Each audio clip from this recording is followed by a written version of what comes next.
La mansión Stonefield, una imponente estructura rodeada de árboles en una ladera aislada. Desde fuera, la casa parecía el lugar perfecto para una familia acomodada, con un amplio jardín, paredes blancas y grandes ventanales que daban una sensación de paz y tranquilidad. Pero lo que sucedió en su interior aquel noviembre de 2003 cambiaría para siempre la vida de la comunidad y los investigadores que se vieron involucrados en el caso. Era la mañana del 10 de noviembre.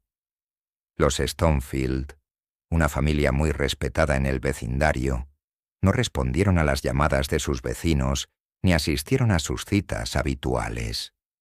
Los intentos de contacto continuaron durante todo el día hasta que, preocupados, los vecinos decidieron llamar a la policía. Cuando los oficiales llegaron a la mansión, la puerta principal estaba cerrada, pero no había señales de allanamiento. Al entrar, los agentes se encontraron con una escena que jamás olvidarían. En el comedor, los cuerpos del matrimonio Stonefield y su hijo pequeño, Jacob, yacían inertes en el suelo. La sangre había corrido por el suelo de mármol, creando una imagen perturbadora. Los tres presentaban heridas punzantes, pero lo más extraño era la precisión con la que habían sido atacados. Pero, ¿dónde estaba Emily? La hija adolescente de los Stonefield no estaba entre los cuerpos. Su cuarto estaba desordenado, pero no había signos de lucha. Era como si simplemente se hubiera desvanecido. El caso rápidamente se volvió mediático, atrayendo la atención nacional. La primera teoría que barajaron los detectives era que Emily había sido secuestrada y que el ataque había sido motivado por algún tipo de ajuste de cuentas. Sin embargo, pronto surgieron preguntas inquietantes. No había rastros de entrada forzada. Las cámaras de seguridad de la entrada no mostraban a nadie acercándose a la casa, y no había testigos de ningún movimiento extraño alrededor de la mansión. Uno de los primeros sospechosos fue el novio de Emily, un chico llamado Ryan, con quien había tenido una relación tumultuosa en las semanas anteriores. Ryan fue interrogado durante horas, pero su coartada era sólida. Estaba con su familia en otra ciudad durante el fin de semana del asesinato. A pesar de esto, las sospechas sobre él no se desvanecieron fácilmente. A los pocos días del crimen, la investigación dio un giro inesperado cuando la policía encontró una carta en el cuarto de Emily, oculta en su diario personal. La carta, escrita por ella, mencionaba que alguien la había estado siguiendo en las últimas semanas y que sentía que algo terrible estaba a punto de suceder. La carta estaba incompleta, como si hubiera sido interrumpida antes de terminarla. ¿Podría esta carta ser la clave para resolver el misterio? Los detectives comenzaron a investigar cualquier posible acosador que Emily pudiera haber tenido, pero las pistas eran mínimas. Sus amigos mencionaron que Emily había estado distante y preocupada los últimos días, pero ninguno podía señalar a alguien que pudiera haberla amenazado. Un descubrimiento escalofriante ocurrió cuando, semanas después del crimen, uno de los investigadores regresó a la casa para revisar una vez más la escena. En el sótano de la mansión había una habitación sellada que había pasado desapercibida durante las inspecciones iniciales. La puerta, escondida detrás de unas estanterías, llevaba a una pequeña habitación con paredes cubiertas de fotos de Emily. Las fotos no eran recientes. Algunas parecían de años atrás, cuando Emily era mucho más joven.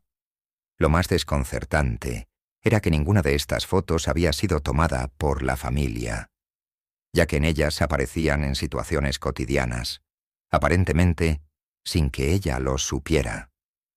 Este descubrimiento hizo que la investigación se centrara en la posibilidad de que Emily hubiera estado siendo vigilada por alguien cercano a la familia, alguien que conociera sus rutinas y tuviera acceso a la mansión.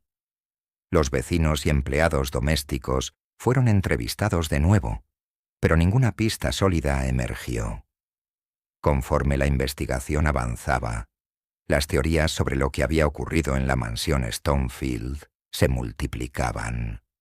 Algunos sugirieron que Emily podría haber planeado la muerte de su familia para escapar de una vida que la asfixiaba, mientras que otros creían que ella era solo una víctima más, secuestrada por alguien obsesionado con ella.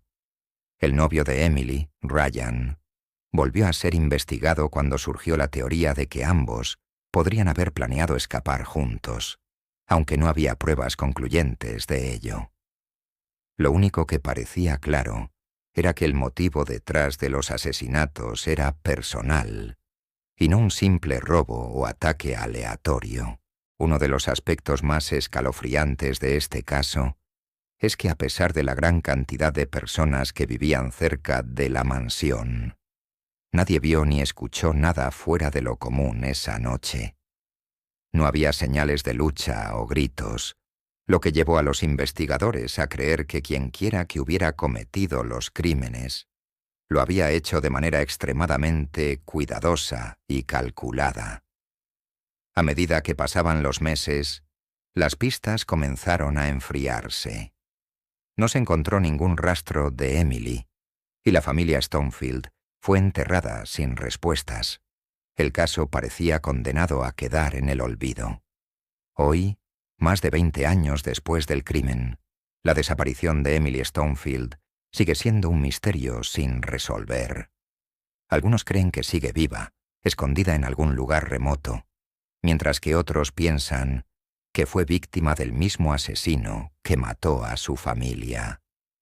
Los foros de Internet han mantenido el caso vivo, con teóricos y aficionados intentando desentrañar lo que realmente ocurrió en la mansión Stonefield. Los rumores y las especulaciones van desde teorías de cultos secretos hasta conspiraciones dentro de la misma familia. Pero lo único cierto es que el enigma de la mansión Stonefield sigue sin resolverse. Cada año, la gente se pregunta: ¿dónde está Emily? ¿Fue responsable de la muerte de su familia o fue una víctima más de un asesino astuto que nunca fue atrapado?